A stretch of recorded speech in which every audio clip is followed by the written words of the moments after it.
নমস্কাৰ এই মুহূৰ্তত অসমৰ প্ৰত্যেকগৰাকী জনসাধাৰণলৈ দিবলৈ লৈছোঁ ডাঙৰ খবৰ। তো যিসকল মানুহে ভিডিঅ'টোত ক্লিক কৰিছে অনুগ্ৰহ কৰি ভিডিঅ'টো স্কিপ নকৰি প্ৰথমৰ পৰা শেষলৈ চাই থাকিব, কিয়নো এইটো ভিডিঅ'ৰ মাজত শিক্ষাৰ্থীসকলৰ পৰা আৰম্ভ কৰি বিহু সমিতিলৈ কেইখনমান গুৰুত্বপূৰ্ণ খবৰ প্ৰদান কৰিম। অনুগ্ৰহ কৰি ভিডিঅ'টোত ক্লিক কৰিছে যদি ভিডিঅ'টো স্কিপ নকৰি প্ৰথমৰ পৰা শেষলৈ চাই থাকিব, লগতে ভিডিঅ'টো শ্বেয়াৰ কৰি আপোনালোকৰ বন্ধুবৰ্গকো চোৱাৰ কাৰণে সুযোগ প্ৰদান কৰিব। তো বলক ভিডিঅ'টো আৰম্ভ কৰি আজিৰ প্ৰথমটো গুৰুত্বপূৰ্ণ খবৰৰ বিষয়ে বিস্তাৰিত জানি লওক।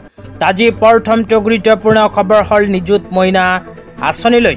তো আপোনালোকে মোবাইল স্ক্ৰীনত চাব পাৰিছে, চৰকাৰৰ ফালৰ পৰা আগতীয়াকৈ এনেকৈ এখন আপডেট প্ৰদান কৰিছে। তো ইয়াতে লিখা আছে another step toward empowering girl students, date of 11th মুখ্যমন্ত্ৰী নিযুত মইনা আঁচনি। তো ইয়াতে কোৱা অনুযায়ী অসম চৰকাৰে ছোৱালীসকলৰ বাবে প্ৰতি মাহৰ 11 তাৰিখটো নিযুত মইনা আঁচনিৰ দিন হিচাপে ঘোষণা কৰিছে। তো ইয়াৰ লগত সংগতি ৰাখি আজি হ'ল 11 এপ্ৰিল। আজি শিক্ষাৰ্থীসকল বা ছোৱালীসকলৰ বেংক একাউণ্টত অসম চৰকাৰে নিযুত মইনা আঁচনিৰ ধন প্ৰদান কৰিব।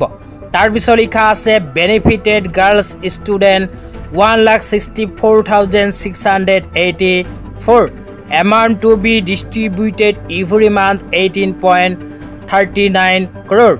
The girl student would receive the money in their account on 11th of every month.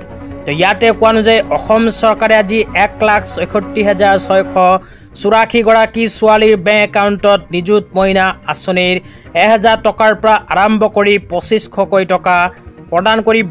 তেতিয়া আপোনালোকক দিবলৈ লৈছোঁ আজি দ্বিতীয়টো খুবেই গুৰুত্বপূৰ্ণ খবৰ। আজি দ্বিতীয়টো গুৰুত্বপূৰ্ণ খবৰ হ'ল বিজেপি আসাম প্ৰদেশৰ ফালৰ পৰা প্ৰদান কৰা এখন বিশেষ আপডেট লৈ। তো ইয়াতে লিখা আছে বিহু সমিতিসমূহলৈ সুখবৰ। তো বিহুৰ সমিতিসমূহলৈ এখন ডাঙৰ সুখবৰ ইতিমধ্যে আমাৰ হাতত আহি পৰিছে। তো ইয়াতে কি লিখা আছে পঢ়ি শুনাই দিছোঁ, অনুগ্ৰহ কৰি ভিডিঅ'টো শ্বেয়াৰ কৰি দিব। তো ইয়াতে লিখা আছে ৰাজ্যৰ 3000 বিহু সমিতিলৈ চৰকাৰৰ বিত্তীয় অনুদান, প্ৰতিখন বিহু সমিতিলৈ মুকলি 1.5 লাখ টকা। তো ইয়াতে কোৱা অনুযায়ী অসম চৰকাৰে অসমৰ 3000 বিহু সমিতিলৈ প্ৰদান কৰিব আৰ্থিক সাহায্য।